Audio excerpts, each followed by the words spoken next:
Dear friends and professionalist, high Uday Singh advocate speaking. ನೀವೆಲ್ಲರೂ ಸಹ ನನ್ನ ಚಾನಲನ್ನು ನೋಡ್ತಾ ಇದ್ದೀರಾ ಅಂತ ನಾನು ಅಂದ್ಕೊಂಡಿದ್ದೀನಿ. ಶೇರ್ ಮಾಡಿ, ಲೈಕ್ ಮಾಡಿ, ಕಮೆಂಟ್ ಮಾಡಿ, ಮತ್ತು ನನ್ನ ಚಾನಲ್ಗೆ ಇನ್ನೂ ಯಾರೇ ಸಬ್ಸ್ಕ್ರೈಬ್ ಆಗಿಲ್ಲ ದಯವಿಟ್ಟು ನೀವೆಲ್ಲರೂ ಸಬ್ಸ್ಕ್ರೈಬ್ ಆಗಬೇಕಂತ ಕೇಳ್ಕೊಳ್ತಾ, ಇವತ್ತು ನಾನು ಇನ್ನೊಂದು ವಿಷಯವನ್ನು ತೆಗೆದುಕೊಂಡು ನಿಮ್ಮ ಮುಂದೆ ಬಂದಿದ್ದೀನಿ.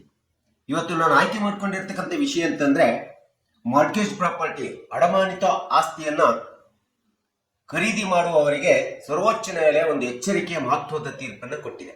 ಸೊ ಈ ಒಂದು ವಿಷಯದ ಬಗ್ಗೆ ನಾನು ಈ ವಿಡಿಯೋ ಮೂಲಕ ನಿಮಗೆ ತಿಳಿಸಲಿಕ್ಕೆ ಪ್ರಯತ್ನ ಮಾಡ್ತಾ ಇದ್ದೇನೆ.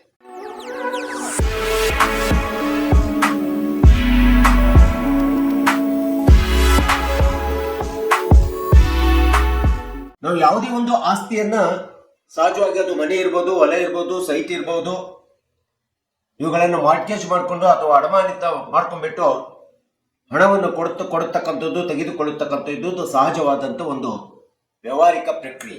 ಸೊ ಇಂಥ ಒಂದು ಅಡಮಾನಿತವಾದಂತ ಮಾರ್ಟ್ಗೇಜ್ ಪ್ರಾಪರ್ಟಿಯನ್ನ ಖರೀದಿ ಮಾಡಿದಂತ ಸಂದರ್ಭದಲ್ಲಿ ಒಂದು ವೇಳೆ ದಾವೆ ಏನಾದರೂ ಮೊಕದ್ದಮೆ ಬಾಕಿ ಇತ್ತು ಅಥವಾ ಅಂತ ಒಂದು ಆಸ್ತಿಯ ಮೇಲೆ ದಾವೆ ಹೂಡಲಾಗಿದ್ದಂತ ಸಂದರ್ಭದಲ್ಲಿ ಆ ಒಂದು ಆಸ್ತಿಯ ಅಂತಿಮ ತೀರ್ಪು ಬಂದಂತ ಸಂದರ್ಭದಲ್ಲಿ ಆ ಅಂತಿಮ ತೀರ್ಪಿನಲ್ಲಿ ಆ ಆಸ್ತಿಯನ್ನ ಮಾರಾಟ ಮಾಡಲಿಕ್ಕೆ ಅಥವಾ ಹರಾಜು ಹಾಕ್ಲಿಕ್ಕೆ ಹಾಕುವಂತ ಸಂದರ್ಭ ಬಂದಾಗ ಖರೀದಿದಾರರು ಅಂತ ಒಂದು ಆಸ್ತಿಯ ಮಾರಾಟ ಅಥವಾ ಹರಾಜಿಗೆ ಬದ್ಧರಾಗಿರಬೇಕಂತೇಳಿ ಸರ್ವೋಚ್ಚ ನ್ಯಾಯಾಲಯ ಹೇಳಿರ್ತಕ್ಕಂಥದ್ದು ನಾವು ನೋಡ್ತಾ ಇದ್ದೀವಿ. ಈ ರೀತಿ ಮಾರ್ಟ್ಗೇಜ್ ಪ್ರಾಪರ್ಟಿಯನ್ನು ತೆಗೆದುಕೊಳ್ಳುವಂತ ಸಂದರ್ಭದಲ್ಲಿ ಆ ಒಂದು ಪ್ರಾಪರ್ಟಿ ಲಿಟಿಗೇಷನ್ ಪ್ರಾಪರ್ಟಿ ಅಥವಾ ಲಿಟಿಗೇಟೆಡ್ ಪ್ರಾಪರ್ಟಿ ಅಂತೇಳಿ ನಾವು ಹೇಳಬೇಕಾಗುತ್ತೆ. ಇಂಥ ಒಂದು ಲಿಟಿಗೇಷನ್ ನಲ್ಲಿ ಇರ್ತಕ್ಕಂಥ ಆಸ್ತಿಯನ್ನು ಕೊಂಡುಕೊಳ್ಳುವಂತವರು ಖರೀದಿದಾರರು ಆ ಆಸ್ತಿ ಅಂತ ಒಂದು ಸಮಸ್ಯೆಯಿಂದ ಕೂಡಿರ್ತಕ್ಕಂಥ ಆಸ್ತಿ ಮಾನ್ಯ ನ್ಯಾಯಾಲಯದಲ್ಲಿ ಬರುವಂತ ಲಿಸ್ಪೆಂಡೆನ್ಸಿ ಸಿದ್ಧಾಂತಕ್ಕೆ, ಲಿಸ್ಪೆಂಡೆನ್ಸಿ ಅಂತಂದ್ರೆ ದಾವೆ ಮೊಕದ್ದಮೆ ಬಾಕಿ ಇರ್ತಕ್ಕಂಥ ಒಂದು ಸಿದ್ಧಾಂತಕ್ಕೆ ಆ ಖರೀದಿದಾರ ಬದ್ಧರಾಗಿರ್ಬೇಕಾಗುತ್ತೆ ಅಡಮಾನಿತ ಆಸ್ತಿಯನ್ನು ಕೊಂಡ್ಕೊಂಡಾಗ. ಸೊ ಇಂಥ ಒಂದು ಮಾರ್ಟ್ಗೇಜ್ ಪ್ರಾಪರ್ಟಿಯನ್ನು ಕೊಂಡ್ಕೊಂಡಂತ ಸಂದರ್ಭದಲ್ಲಿ ಜಡ್ಜ್ಮೆಂಟ್ ಡೆಟಾರ್ ಅಂತ ಇರ್ತಾರಲ್ಲ, ಆ ಜಡ್ಜ್ಮೆಂಟ್ ಡೆಟಾರ್ ನ್ಯಾಯಾಲಯದಲ್ಲಿ ಮೊಕದ್ದಮೆ ನಡೆಯುವಂತ ಸಂದರ್ಭದಲ್ಲಿ ಆ ಆಸ್ತಿಯನ್ನ ಮಾರಾಟ ಮಾಡಿಬಿಟ್ಟು ಬೇರೆ ಯಾರಿಗೋ ಕೊಟ್ಬಿಟ್ಟು ಅಂತಿಮವಾಗಿ ಮಾನ್ಯ ನ್ಯಾಯಾಲಯದಿಂದ ಬರುವಂತ ತೀರ್ಪನ್ನು ಅನುಷ್ಠಾನಗೊಳಿಸದಂತೆ ಮಾಡುವಂತ ಸಂದರ್ಭ ಇರ್ತದೆ ಅಂತೇಳಿ ಸುಪ್ರೀಂ ಕೋರ್ಟ್ ಹೇಳಿದೆ.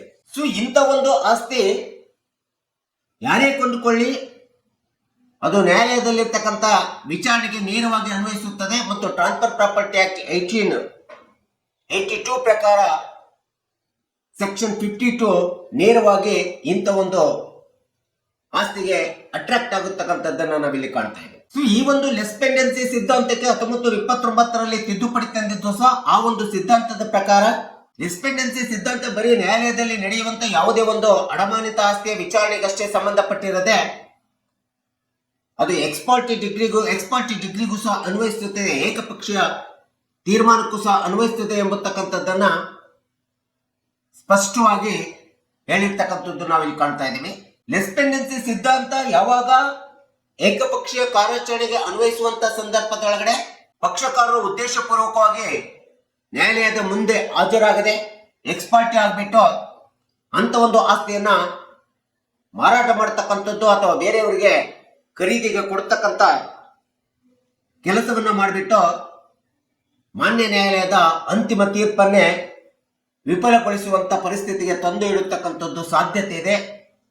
ಅದಕ್ಕೋಸ್ಕರ ಅಡಮಾನಿತವಾದಂತ ಆಸ್ತಿಯನ್ನು ಖರೀದಿ ಮಾಡಬಾರ್ದು. ಒಂದು ವೇಳೆ ಖರೀದಿ ಮಾಡಿದರೆ ಮಾರಾಟ ಮತ್ತು ಹರಾಜಿಗೆ ಖರೀದಿದಾರ ಯಾವಾಗಲೂ ಕೂಡ ಸಿದ್ಧನಾಗಿರ್ಬೇಕೆಂಬತಕ್ಕಂಥ ಸ್ಪಷ್ಟವಾಗಿರ್ತಕ್ಕಂಥ ನಿರ್ಣಯವನ್ನ ಸರ್ವೋಚ್ಚ ನ್ಯಾಯಾಲಯ ಕೊಟ್ಟಿರ್ತಕ್ಕಂಥದ್ದು ನಾವಿಲ್ಲಿ ಕಾಣ್ತಾ ಇದ್ದೀವಿ. ಸೊ ಟ್ರಾನ್ಸ್ಫರ್ ಪ್ರಾಪರ್ಟಿ ಆಕ್ಟ್ 1882 ಪ್ರಕಾರ ಯಾವುದೇ ಒಂದು ಅಡಮಾನಿತ ಆಸ್ತಿಯ ಮೇಲೆ ಅದು ದಾವೆ ಇರಬಹುದು, ಅಂತ ಒಂದು ಆಸ್ತಿ ಮೇಲೆ ನ್ಯಾಯಾಲಯದಲ್ಲಿ ದಾವೆಯ ವಿಚಾರಣೆ ನಡೀತಾ ಇರಬಹುದು, ಅಥವಾ ಅಂತ ಒಂದು ದಾವೆ ಮೇಲೆ ಎಕ್ಸ್ಪರ್ಟಿ ಆಗಿರಬಹುದು, ಆ ಒಂದು ದಾವೆಯಲ್ಲಿ ಯಾವುದೇ ಒಂದು ಆಸ್ತಿಯ ಹಕ್ಕುಗಳಿರಬಹುದು. ಇವೆಲ್ಲವುಗಳನ್ನ ನಾವು ನೋಡ್ತಾ ಹೋದ್ರೆ TP act, transfer property act section 52 ಲೆಸ್ಪೆಂಡೆನ್ಸಿ ಸಿದ್ಧಾಂತ ಎಂಬತಕ್ಕಂಥದ್ದು ಏನಿದೆಯಲ್ಲ, ಆ ಲೆಸ್ಪೆಂಡೆನ್ಸಿ ಸಿದ್ಧಾಂತಕ್ಕೆ ಈ ಎಲ್ಲ ಅಂಶಗಳು ಒಳಪಡ್ತವೆ ಎಂಬತಕ್ಕಂಥದ್ದನ್ನ ಮರಿಬೇಡದಂತೇಳಿ ಸುಪ್ರೀಂ ಕೋರ್ಟ್ ಹೇಳ್ತಾ ಇದೆ. ಎಲ್ಲ ಕಾರಣಗಳಿಂದ ಲೆಸ್ಪೆಂಡೆನ್ಸಿ ಸಿದ್ಧಾಂತ ಎಂಬತಕ್ಕಂಥದ್ದು ಸಂಪೂರ್ಣ ವಿಸ್ತರಣೆಗೊಳಿಸಲಿಕ್ಕೆ ಅಥವಾ ಲೆಸ್ಪೆಂಡೆನ್ಸಿ ಸಿದ್ಧಾಂತದ ವ್ಯಾಪ್ತಿಯನ್ನ ಎಲ್ಲ ಅಂಶಗಳಿಗೆ ವಿಸ್ತರಣೆಗೊಳ್ಳುವಂತದ್ದು ಪ್ರಮುಖವಾದಂತ ಅಂಶ ಅಂತೇಳಿ ಸರ್ವೋಚ್ಚ ನ್ಯಾಯಾಲಯ ಹೇಳಿದೆ. ಯಾವುದೇ ಇಂಥ ಒಂದು ಮಾರ್ಟ್ಗೇಜ್ಡ್ ಪ್ರಾಪರ್ಟಿನ ಖರೀದಿ ಮಾಡುವಾಗ ಖರೀದಿಸಿದಂತ ಆಸ್ತಿಯ ಮೇಲೆ ನ್ಯಾಯಾಲಯದ ಡಿಗ್ರಿ ತೀರ್ಪು ಏನ್ ಕೊಡ್ತದೆ ಆ ತೀರ್ಪು ಮುಖ್ಯ ಅಲ್ಲ. ಆದ್ರೆ ದಾವೆಯನ್ನು ಹಾಕಿರ್ತಕ್ಕಂಥ ವ್ಯಕ್ತಿಗಳು ದಾವೆಯಲ್ಲಿ ಏನು ಪ್ರಾರ್ಥನೆಯನ್ನು ಮಾಡ್ಕೊಂಡಿರ್ತಾರೆ, ಅರ್ಜಿಯಲ್ಲಿ ತಾವು ಮಾಡ್ಕೊಂಡಿರ್ತಕ್ಕಂಥ ಪ್ರಾರ್ಥನೆ ಡಿಗ್ರಿಗಿಂತ ಬಹಳ ಪ್ರಮುಖವಾಗಿರ್ತಕ್ಕಂಥದ್ದಂತೇಳಿ ಸುಪ್ರೀಂ ಕೋರ್ಟ್ ಹೇಳ್ತಾ ಇದೆ. ದಾವೆ ಹಾಕಿದಂತ ವ್ಯಕ್ತಿ ದಾವೆಯ ಅರ್ಜಿಯ ಹಣ ಬಾಕಿ ವಸೂಲಾತಿ ಜೊತೆಗೆ ಹಣ ವಸೂಲಾತಿ ಆಗುವುದರ ಜೊತೆಗೆ ಬಾಕಿ ಹಣವನ್ನ ಕೊಡದೇ ಇದ್ದಂತ ಸಂದರ್ಭದಲ್ಲಿ ಬಾಕಿ ಹಣವನ್ನ ವಸೂಲಿ ಮಾಡುವುದಕ್ಕೋಸ್ಕರ ದಾವೆಯಲ್ಲಿ ಒಂದು ವೇಳೆ ಆಸ್ತಿಯನ್ನ ಮಾರಾಟ ಮಾಡಿ ಹರಾಜಾಕಿ ಬಾಕಿ ಹಣವನ್ನು ವಸೂಲಿ ಮಾಡಿಕೊಳ್ಳುವಂಥದ್ದು ತುಂಬಾ ಪ್ರಮುಖವಾದಂತ ಮಹತ್ವಪೂರ್ಣವಾದಂತ ಅಂಶ ಆಗಿರ್ತದೆ ಅಂತೇಳಿ ಸರ್ವೋಚ್ಚ ನ್ಯಾಯಾಲಯ ಸ್ಪಷ್ಟವಾಗಿ ಈ ಅಡಮಾನಿತ ಆಸ್ತಿ ಬಗ್ಗೆ ಹೇಳಿರ್ತಕ್ಕಂಥದ್ದು ನಾವಿಲ್ಲಿ ನೋಡ್ತಾ ಇದ್ದೀವಿ. ಸೊ ಇಂಥ ಒಂದು ಆಸ್ತಿ ಕೊಂಡ್ಕೊಳ್ಳುವಾಗ ಅದು ಸಹಜವಾಗಿ ಲಿಟಿಗೇಟೆಡ್ ಪ್ರಾಪರ್ಟಿ ಅಂತೇಳಿ ನಾವು ಸ್ಪಷ್ಟವಾಗಿ ಪರಿಗಣಿಸಬೇಕಾಗುತ್ತೆ. ಅಂತ ಆಸ್ತಿಯನ್ನು ಕೊಂಡ್ಕೊಳ್ಬೇಕು ಬೇಡ ಎಂಬತಕ್ಕಂಥದ್ರ ಬಗ್ಗೆ ಕಾನೂನು ಬದ್ಧವಾದಂತ ಜ್ಞಾನವನ್ನ ಕೊಂಡ್ಕೊಳ್ಬೇಕಾಗುತ್ತೆ ಅಥವಾ ಖರೀದಿದಾರ ಪಡ್ಕೊಳ್ಬೇಕಾಗುತ್ತೆ. ಒಂದು ವೇಳೆ ಇಂಥ ಆಸ್ತಿ ಕೊಂಡ್ಕೊಂಡಂತ ಸಂದರ್ಭದಲ್ಲಿ ಅಂತ ಒಂದು ನ್ಯಾಯಾಲಯದ ಅಂತಿಮ ತೀರ್ಪಿನಲ್ಲಿ ಅದು ಮಾರಾಟ ಅಥವಾ ಹರಾಜಕ್ಕೆ ಹಾಕಿದ್ರೆ ಅಂತ ಒಂದು ಮಾರಾಟ ಮತ್ತು ಹರಾಜಿಗೆ ಆಗುವಂತ ಆಸ್ತಿ ಏನಿದೆ ಆ ಕೊಂಡ್ಕೊಂಡಂತ ಆಸ್ತಿ ಅದಕ್ಕೆ ಬದ್ಧನಾಗಿರ್ಬೇಕಂತೇಳಿ ಸುಪ್ರೀಂ ಕೋರ್ಟ್ ತನ್ನದೇ ಆದಂತ ಒಂದು ಮಹತ್ತರವಾದಂತ ತೀರ್ಪಿಲಿ ಕೊಟ್ಟಿದೆ. ಸೊ ಇಂಥ ಒಂದು ಆಸ್ತಿ ಬರೀ ಸರಳವಾದಂತ ಒಂದು ಮಾನ್ಯ ನ್ಯಾಯಾಲಯದ ಡಿಗ್ರಿಯನ್ನು ಪಡೆದ್ಬಿಟ್ಟು ಆ ಡಿಗ್ರಿ ಮೂಲಕ ಸರಳವಾಗಿ ಹಣ ವಸೂಲಿಗಷ್ಟೇ ಅನ್ವಯವಾಗುತ್ತಕ್ಕಂಥದ್ದಲ್ಲ. ಈ ಒಂದು ಆಸ್ತಿಗೆ ಟ್ರಾನ್ಸ್ಫರ್ ಪ್ರಾಪರ್ಟಿ ಆಕ್ಟ್ 1882 ಇರತಕ್ಕಂಥ ಸೆಕ್ಷನ್ 52 ಸಹ ವಿಸ್ತರಿಸಲಾಗಿರ್ತಕ್ಕಂಥದ್ದು ಪ್ರಮುಖವಾಗಿ ಇಲ್ಲಿ ಕಂಡು ಬರ್ತದೆ ಅಂತೇಳಿ ಸರ್ವೋಚ್ಚ ನ್ಯಾಯಾಲಯ ಹೇಳಿರ್ತಕ್ಕಂಥದ್ದು ನಾವಿಲ್ಲಿ ಕಾಣ್ತಾ ಇದ್ದೀವಿ. ಸೊ ಇಂಥ ಅಡಮಾನಿತವಾದಂತ ಆಸ್ತಿಯ ಆಧಾರವಾಗಿಟ್ಟುಕೊಂಡು ಮಾಡಿದಂತ ದಾವೆ ಏನಿದಾವಲ್ಲ, ವ್ಯಾಜ್ಯಗಳೇನಿದಾವಲ್ಲ, ಆ ದಾವೆಗಳು ಬಾಕಿ ಇರಬಹುದು, ವಿಚಾರಣೆ ಹಂತದಲ್ಲಿ ಇರಬಹುದು, ಎಕ್ಸ್ಪರ್ಟ್ ಆಗಿರ್ಬೋದು. ಸೊ ಈ ಎಲ್ಲ ಅಂಶಗಳು ಟಿಪಿ ಆಕ್ಟ್ ಸೆಕ್ಷನ್ 52 ಅಡಿಯಲ್ಲಿ ಲೆಸ್ಪೆಂಡೆನ್ಸಿ ಸಿದ್ಧಾಂತ ಅಂತಿದೆ. ಆ ಲೆಸ್ಪೆಂಡೆನ್ಸಿ ಸಿದ್ಧಾಂತದ ವ್ಯಾಪ್ತಿಗೆ ಒಳಪಡ್ತಿರ್ತವೆ. ಆ ರೀತಿ ವ್ಯಾಪ್ತಿಗೆ ಒಳಪಡ್ತಕ್ಕಂಥದ್ದು ಮ್ಯಾಂಡೇಟರಿ ಮತ್ತು ಕಡ್ಡಾಯ ಎಂಬತಕ್ಕಂಥದ್ದನ್ನ ಈ ಒಂದು ಸರ್ವೋಚ್ಚ ನ್ಯಾಯಾಲಯ ಹೇಳ್ತಾ ಇದೆ. ಹಾಗಾದ್ರೆ ಇಂಥ ಒಂದು ಅಡಮಾನಿತ ಆಸ್ತಿಯನ್ನ ಯಾವ ಸಂದರ್ಭದಲ್ಲಿ ನಾವು ಇದನ್ನ ಖರೀದಿ ಮಾಡಬಾರ್ದು, ಒಂದು ವೇಳೆ ಖರೀದಿ ಮಾಡಿದ್ರೆ ಮಾರಾಟಕ್ಕೆ ಹರಾಜಕ್ಕೆ ಸಿದ್ಧರಾಗಿರ್ಬೇಕು ಎಂಬತಕ್ಕಂಥ ಅಂಶವನ್ನ ನಾವು ಇಲ್ಲಿ ನೋಡ್ತಾ ಹೋದ್ರೆ, ಮೊಟ್ಟ ಮೊದಲನೇದಾಗಿ ಈ ಒಂದು ಖರೀದಿ ಮಾಡಿದಂತ ಆಸ್ತಿ ಮೇಲೆ ಯಾವುದೇ ವಿಧವಾದಂತ ಮೊಕದ್ದಮೆ ದಾವೆ ನ್ಯಾಯಾಲಯದಲ್ಲಿ ಇರಬಾರ್ದು. ಇದು ಮೊಟ್ಟ ಮೊದಲನೇ ಅಂಶ. ಇನ್ನು ಎರಡನೇ ಅಂಶ ಅಂತಂದ್ರೆ ಇಂಥ ಒಂದು ಆಸ್ತಿಯ ಮೇಲೆ ಯಾವುದೇ ನ್ಯಾಯಾಲಯದೊಳಗಡೆ ಮೊಕದ್ದಮೆ ವಿಚಾರಣೆ ಹಂತದಲ್ಲಿ ಇರ್ತಕ್ಕಂಥ ಸಂದರ್ಭದಲ್ಲೂ ಸಹ ಆಸ್ತಿಯನ್ನು ಖರೀದಿ ಮಾಡಬಾರ್ದು. ಸೊ ಯಾವುದೇ ಇಂಥ ಒಂದು ಅಡಮಾನಿತ ಆಸ್ತಿಯ ಮೇಲೆ ಒಂದು ವೇಳೆ ಏನಾದ್ರು ಪ್ರಿಲಿಮಿನರಿ ಡಿಗ್ರಿ, ಪ್ರಾಥಮಿಕ ಡಿಗ್ರಿ ನಿರ್ಣಯ ಆಗಿತ್ತು ಅಂತಂದ್ರೆ ಅಂತ ಒಂದು ಆಸ್ತಿಯನ್ನು ಸಹ ಖರೀದಿ ಮಾಡಬಾರ್ದು. ಮತ್ತು ಈ ಒಂದು ಅಡಮಾನಿತ ಆಸ್ತಿ ಲಿಟಿಗೇಷನ್ ಪ್ರಾಪರ್ಟಿ ಅಂತ ಹೇಳ್ಕೊಂಡು ಬಂದದ್ದು ಯಾವುದೇ ಒಂದು ದಾವೆ ವ್ಯಾಜ್ಯಕ್ಕೆ ಲಿಟಿಗೇಷನ್ಗೆ ಇಶ್ಯೂಸ್ ಆಗಿ ಬಿದ್ದಿದೆ ಅಂತ ಹೇಳಿ ಕಂಡು ಬಂದಂತ ಸಂದರ್ಭದಲ್ಲೂ ಸಹ ಈ ಆಸ್ತಿನ ಖರೀದಿ ಮಾಡಬಾರ್ದಾಗುತ್ತೆ. ಈ ಎಲ್ಲ ಅಂಶಗಳು ಅಷ್ಟೇ ಅಲ್ಲದೆ ಏಕಪಕ್ಷೀಯ ನಿರ್ಣಯಕ್ಕೆ ಒಳಪಟ್ಟಿದೆ ಆಸ್ತಿ ಅಂತ ಹೇಳಿ ಕಂಡು ಬಂದಂತ ಎಕ್ಸ್ಪಾರ್ಟಿ ಡಿಗ್ರಿಗೆ ಒಳಪಟ್ಟಿದೆ ಅಂತ ಹೇಳಿ ಕಂಡು ಬಂದಂತ ಸಂದರ್ಭದಲ್ಲಿ ಈ ಎಲ್ಲ ಅಂಶಗಳು ಸಹ